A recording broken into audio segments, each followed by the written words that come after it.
anak yang sekolah aja sekolahnya cuma 1, 2 kadang. Itu bagaimana dari Bang Yoyo sendiri melihat kondisi kita saat ini? Jangan sampai sebenarnya guru itu mencari hidup. Kenapa dengan tidak berprofesi sebagai seorang guru dia bisa hidup? Sehingga apa? Hidupnya bisa dia baktikan untuk meningkatkan kualitas pendidikan seperti itu. Itu tadi. Apa yang kurang kira-kira dengan pemerintahan kita saat ini? Bahkan APBD kita paling besar, Bang. Bagaimana infrastruktur yang dibangun khususnya di dunia pendidikan ini betul-betul bisa dioptimalkan.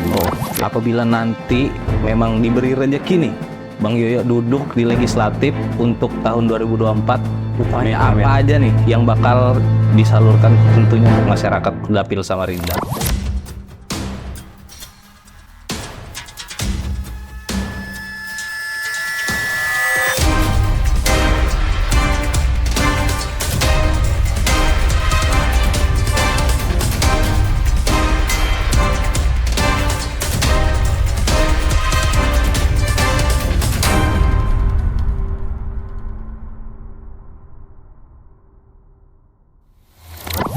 Halo Sobat Busam ID, saya Aditya Setiawan. Kembali lagi di acara podcast Busam ID, mengenal calon legislatif Provinsi Kalimantan Timur. Dan hari ini kita kedatangan seorang politikus senior yang ada di kota Samarinda, di Provinsi Kalimantan Timur, dan tentunya dari Partai Demokrat. Langsung saja kita perkenalkan, ini Bang Yoyo Setiawan. Apa kabar Bang? Alhamdulillah, baik. Oke, Bang. Kita ini kan mengawali kita perbincangan hari ini mengenai caleg nih di Provinsi Kalimantan Timur maupun di Kota Samarinda. Dari Bang Yoyo sendiri nih, bisa memperkenalkan diri dulu mungkin untuk Sobat Busam ID mungkin yang belum kenal, bisa perkenalkan diri dulu. Halo, Assalamualaikum warahmatullahi wabarakatuh, Sobat Busam. Saya Yoyo Setiawan, kebetulan namanya sama nih, Setiawan. Iya, Aditya Setiawan juga. Setiawan, Yoyo Setiawan, tapi tidak ada hubungan darah, tapi soal hubungan keluarga. Betul. Dari Nabi Adam. Benar Om. Saya dari Partai Demokrat, Kota Samarinda, kebetulan jabatan di partai, sekretaris Partai Demokrat, Kota Samarinda. Saya kelahiran Samarinda, Januari 74, asli Samarinda. Cuman ya nggak senior juga kalau dalam politik kan. Kita juga baru ya walaupun sudah lama terlibat di dalam dunia politik, mungkin ini baru pertama kali ikut serius untuk mencalonkan diri, merasa terpanggil lah untuk bagaimana bisa mewarnai ke legislatif di Provinsi Kalimantan Timur. Dan kemudian sudah beristri, sudah beristri, sudah anak 2, dua-duanya sudah kuliah. Siap. Om, ngomong-ngomong soal senior nih. Panggilan Om ini ya, Abang, biar lebih mudah ini. Oke, Bang Yoyo, ngomong-ngomong soal senior nih, sudah berapa lama sih terjun di dunia politik? Waduh, kalau di dunia politik rasanya sejak zaman masih kuliah itu sudah terlibat. Nah, cuman tidak politik praktis. Benar. Nah, cuman kalau di dalam perpolitikan cukup lama. Artinya awal-awal partai banyak, juga sempat juga dulu ya pegang-pegang partai-partai gurum lah kata. Siap. Ya artinya kalau sudah dihitung nih sama kisarannya berapa tahun? Cukup lama ini, artinya dari tahun 2000 gitu sudah 23 tahun. Cuman sekedar karena memang hobi berorganisasi. Kemudian juga ingin menambah wawasan, pertemanan. Betul. Dengan berpolitik rasanya banyak hal-hal yang ya bisa kita ikut terlibat. Kemudian juga menjaring itu tadi pertemanan, relasi ya. Karena politik itu pandangan saya adalah sesuatu yang menggembirakan. Siap Bang. Alasan apa sih yang bikin Bang Yoyo sendiri terjun di dunia politik ini? Panggilan mungkin ya. Karena emang dari zaman SMA saya sudah aktif ketua OSIS. Itu organisasinya aktif berarti Bang. Untuk menjadi ketua OSIS kan kita perlu berpolitik. Betul.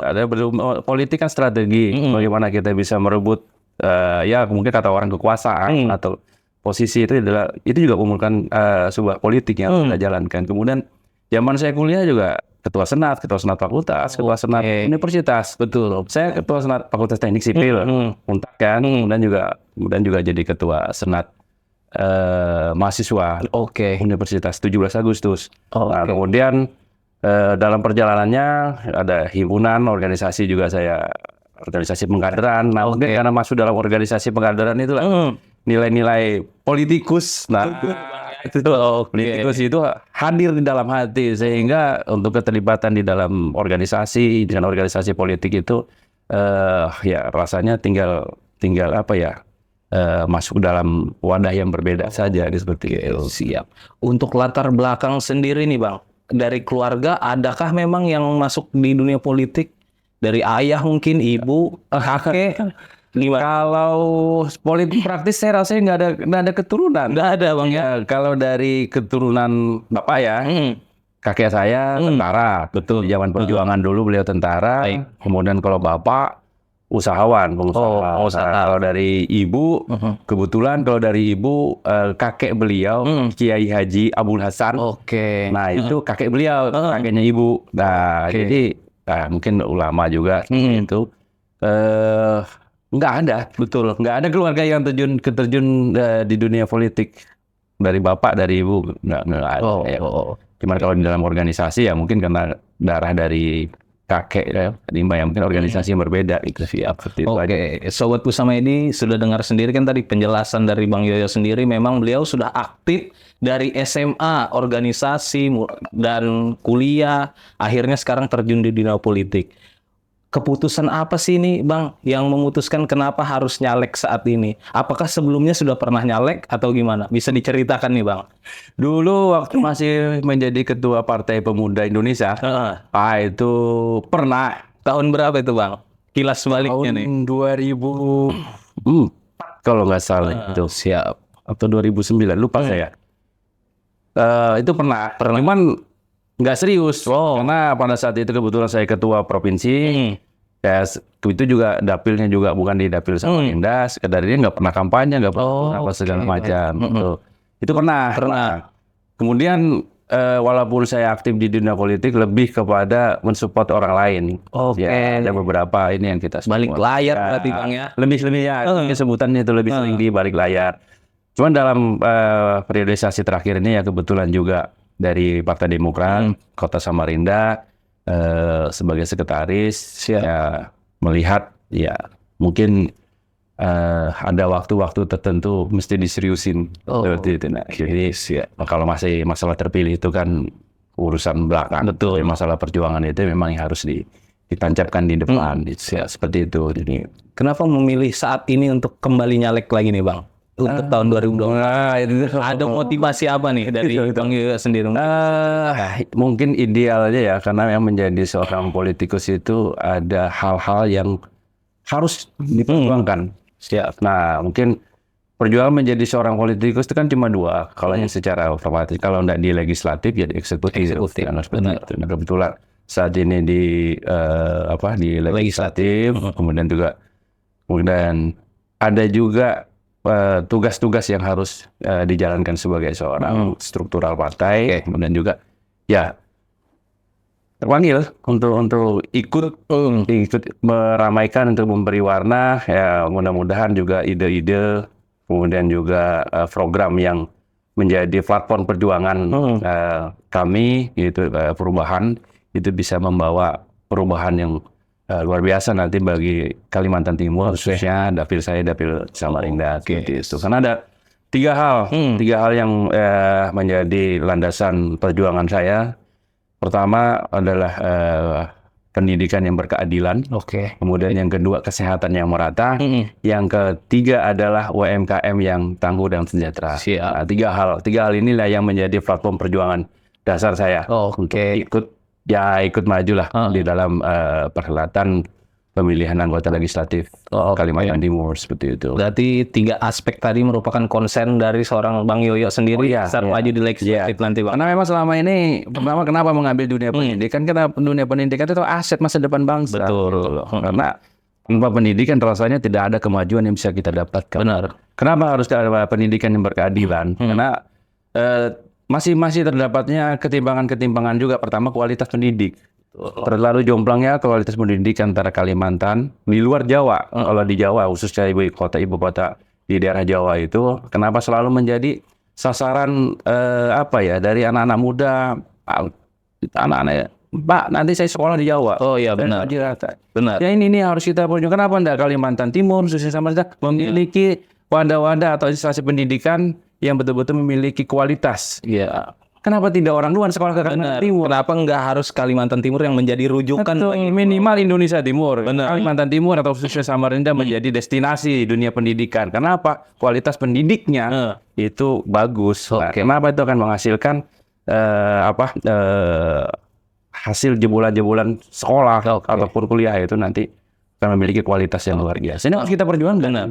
Bang, kebetulan nih, Abang kan bahas masalah pendidikan. Ya. Di Kalimantan Timur sendiri kita tahu lah, nggak usah kita bandingkan dulu ke Pulau Jawa dan di luar lainnya. Di Kalimantan Timur saja masih banyak nih Bang, ketimpangan di Samarinda, Balikpapan, bahkan di 3T, terluar, terpencil, dan di pedalaman lah Bang.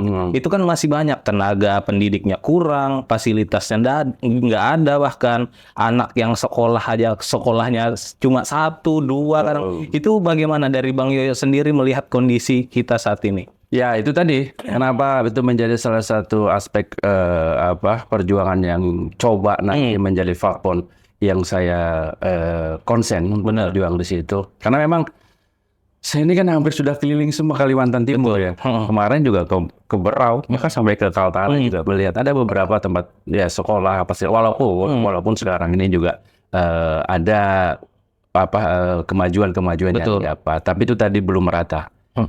Juga lebih kepada kualitas pendidiknya. Betul. Kelas pendidik, kelas guru ataupun kalau di tingkat perguruan tinggi adalah dosen. Seperti itu. Jadi ya itu tadi. Di daerah-daerah yang agak jauh dari pusat kota itu sangat jauh kualitas pengajarnya, kualitas pendidiknya seperti itu. Sementara itu baru dari kualitas pengajar, belum lagi kualitas hidup mereka. Nah betul itu. Kualitas hidup guru-guru yang ada di daerah pedalaman ini juga. Nah ini akan mengakibatkan konsentrasi mereka untuk mengajar, dan ini akan berpengaruh gitu. Mental mereka.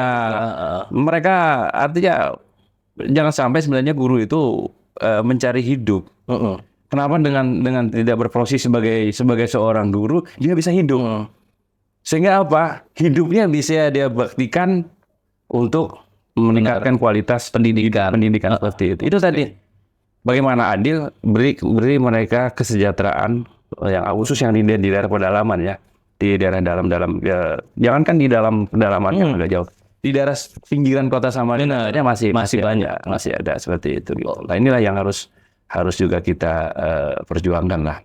Karena apa itu tadi pendidikan ini adalah aset masa depan. Bertahannya sebuah negara itu dengan bagaimana peningkatan kualitas hasil sebuah pendidikan di negara tersebut. Baik, dengan kondisi seperti itu Bang, apa yang kurang kira-kira dengan pemerintahan kita saat ini? Bahkan APBD kita paling besar Bang. Apa yang kurang kira-kira Bang? Nah ini masalah kayak apa yang kurang itu memang sudah selalu kurang. Lah benar. Selalu kurang ya. Artinya tinggal efektif dan efisien. Benar. Anggaran yang diturunkan, anggaran yang dialokasikan itu betul-betul menyentuh kepentingan dasarnya. Nah benar Pak. Jangan membangun fasilitas misalnya gedungnya itu tidak terpakai. Karena saya beberapa kali sempat juga melihat di beberapa di daerah yang di dalam gedungnya bagus, sebenarnya belum cocok seperti itu. Karena itu tadi belum tepat guna. Oke. Ya, itu tadi. Artinya bagaimana infrastruktur yang dibangun khususnya di dunia pendidikan itu betul-betul bisa dioptimalkan. Oke.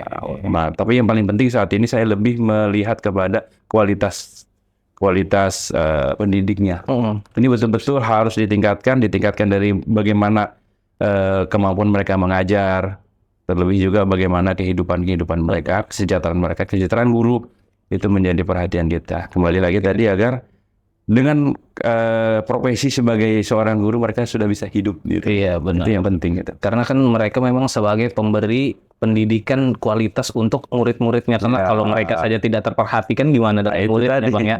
Karena mau harus cari tambahan apa segala macam, jadi waktu-waktu untuk mengajar atau waktu-waktu untuk meningkatkan kualitas pendidikan mereka itu terkurangi. Oke.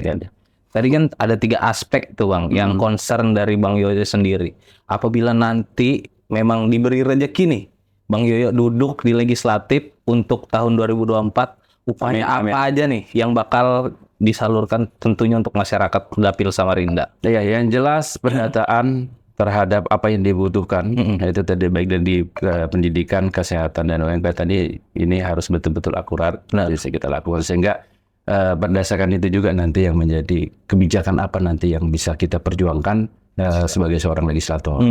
Jadi nggak bisa juga tadi, artinya itu tadi harus sesuai dengan kebutuhan, harus sesuai dengan kebutuhan. Jangan sampai nanti kadang juga terjadi selama ini ada aspirasi, ada apa itu nggak tepat sasaran. Yang penting ya terserap apa segala macam. Jadi sayang sebenarnya anggaran yang ada itu belum mampu menyentuh kebutuhan dasar di sebuah program. Siap. Jadi memang Bang Yoyo itu adalah aspek-aspek beliau yang insya Allah apabila memang terpilih Amin. itu bakal dijalankan oleh seorang dari Bang Yoyo. Tentunya Bang, adakah lagi pesan-pesan sedikit untuk masyarakat Samarinda yang mungkin ada yang belum mengenal Abang bisa sampaikan Sobat Busam ID nih Bang?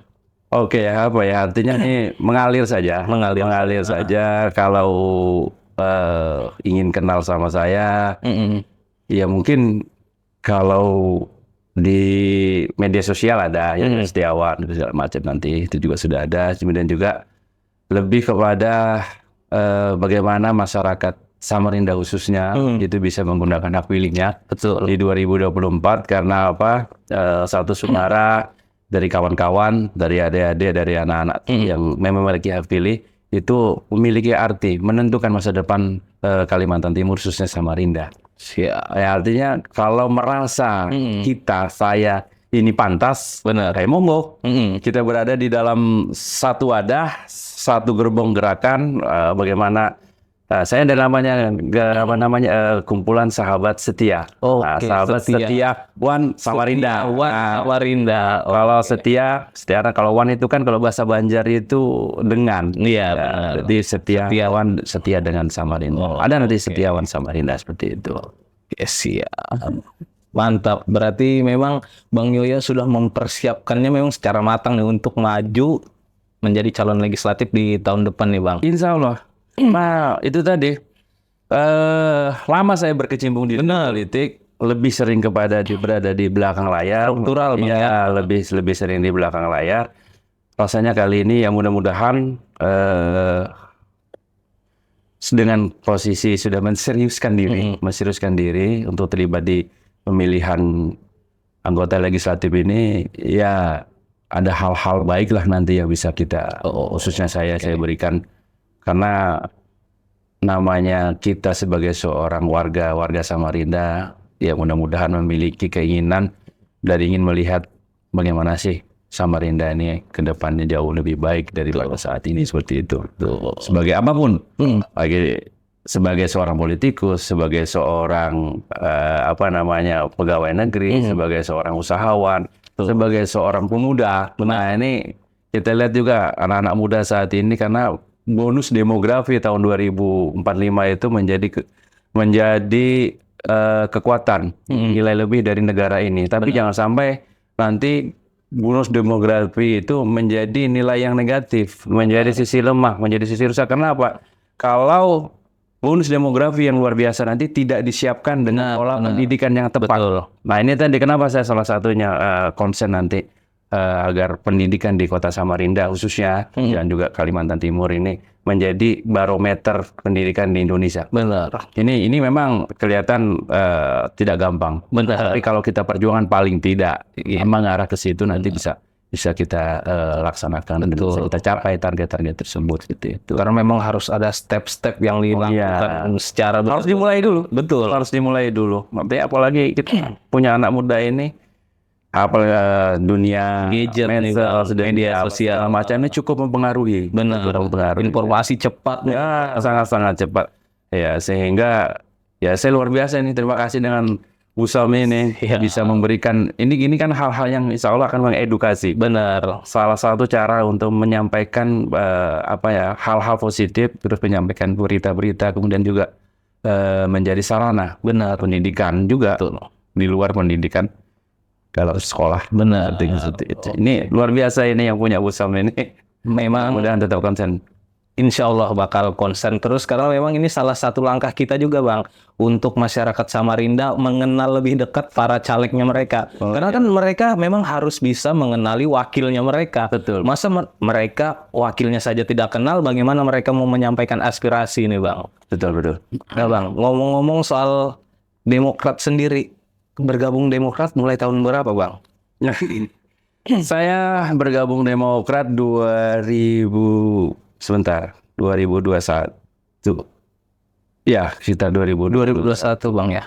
Ya, zaman masih Demokrat Kota Samarinda diketuai oleh Bang Victor Juan. Victor Juan. Beliau yang mengajak untuk bergabung di Demokrat ya. Karena itu tadi dari kecil memang sudah jiwa-jiwa organisasi itu ada. Begitu beliau meminta, ya siap kalau kita ini kan. Kalau dari Bang Yoyo, alasan tersendiri untuk gabung Demokrat apa Bang? Apa ya? Artinya partai ini sebuah partai yang luar biasa. Benar. Apalagi saat-saat ini di bawah kepemimpinan Mas Agus Harimurti Yudhoyono, Mas AHY, Demokrat ini menjadi sebuah kekuatan politik dengan salah satu hashtagnya itu muda adalah kekuatan. Benar. Nah, ini sinergis dengan kita-kita yang memiliki jiwa muda. Benar. Kebetulan juga tidak banyak partai yang pernah memiliki presiden. Nah, Demokrat pernah memiliki presiden yang luar biasa. Kita lihat 10 tahun masa kepemimpinan Pak SBY, banyak kemajuan yang didapat bangsa ini. Juga bagaimana demokrasi pada saat zamannya PSBY itu menjadi nilai yang luar biasa. Demokrasi pada saat zamannya PSBY. Betul, kita lihat pola kepemimpinan beliau memberikan kesempatan kepada siapa saja untuk menjadi bagian di dalam dunia politik khususnya. Gitu. Siap. Tadi kebetulan juga saat ini saya mendampingi Pak Barkati. Beliau pernah menjadi wakil wali kota.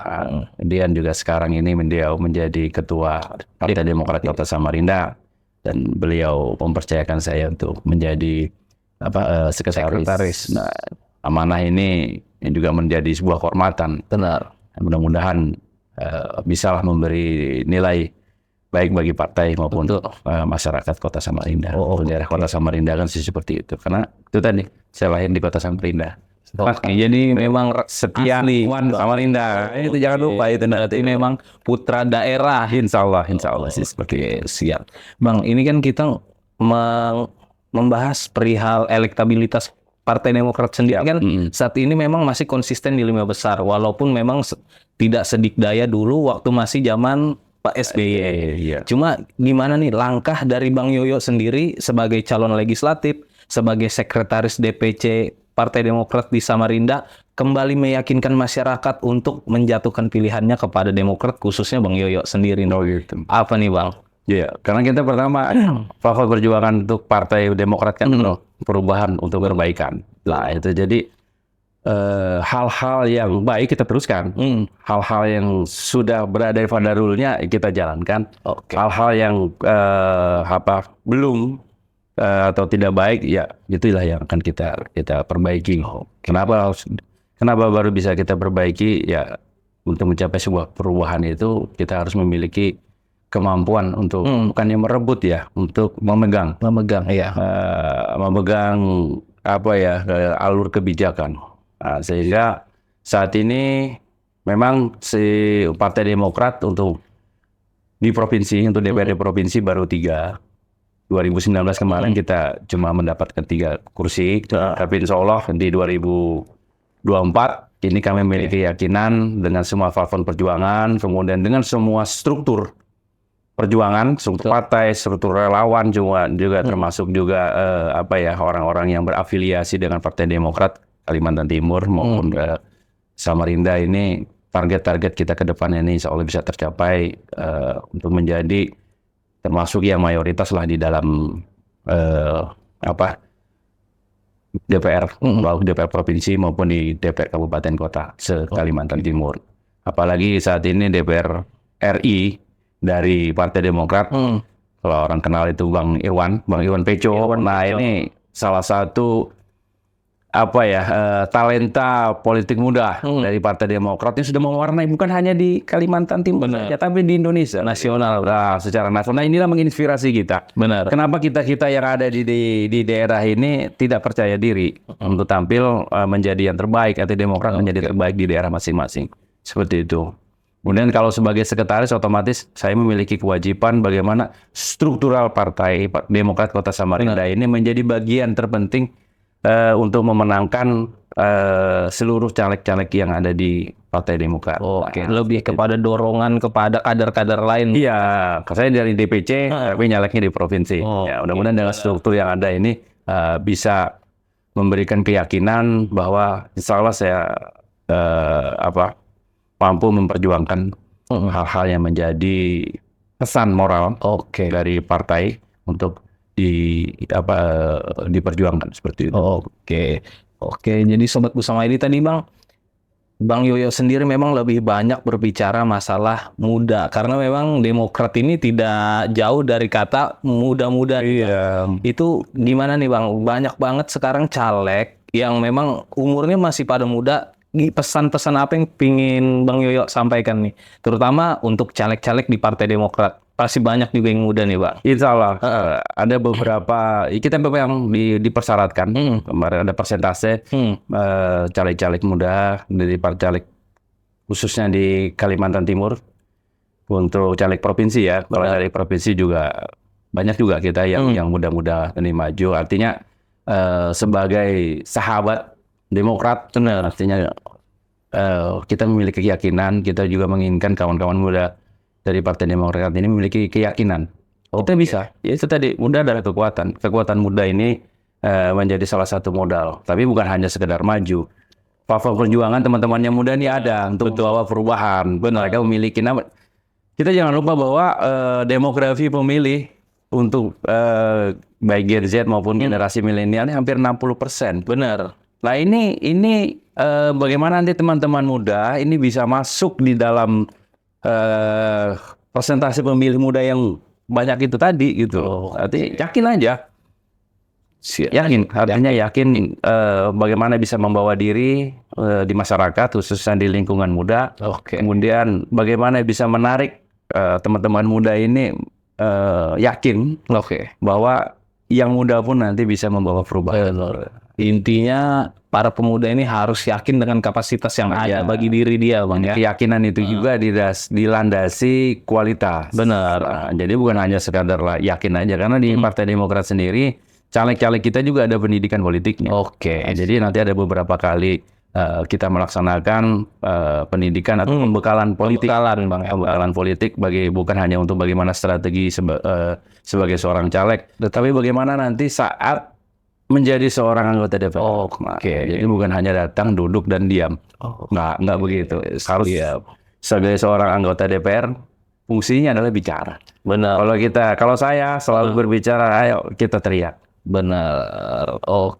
Sobat Busama ID, sudah tidak terasa nih, hampir setengah jam kita berdua menemani Sobat Busama ID. Mungkin ada pesan-pesan terakhir yang ingin disampaikan lagi nih Bang, untuk masyarakat Samarinda, atau masih ada yang ingin ditegaskan nih dari Bang Yoyo sendiri sebagai calon legislatif Kota Samarinda Provinsi Kaltim. Dapilnya Samarinda.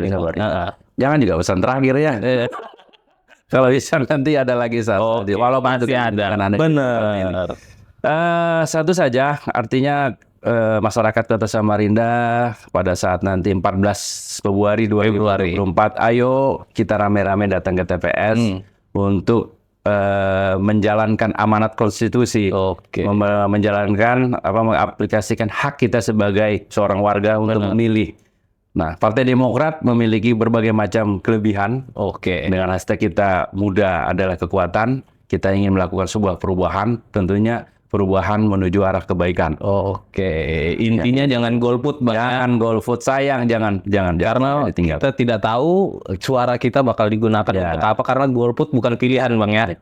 Oke, jadi Sobat Busama ID cukup sampai di sini informasi yang bisa kita berikan bersama dengan Bang Yoyo dari Partai Demokrat. Saya Aditya Setiawan dan Bang Yoyo pamit undur diri. Terima kasih. Assalamualaikum Sobat Busama ID.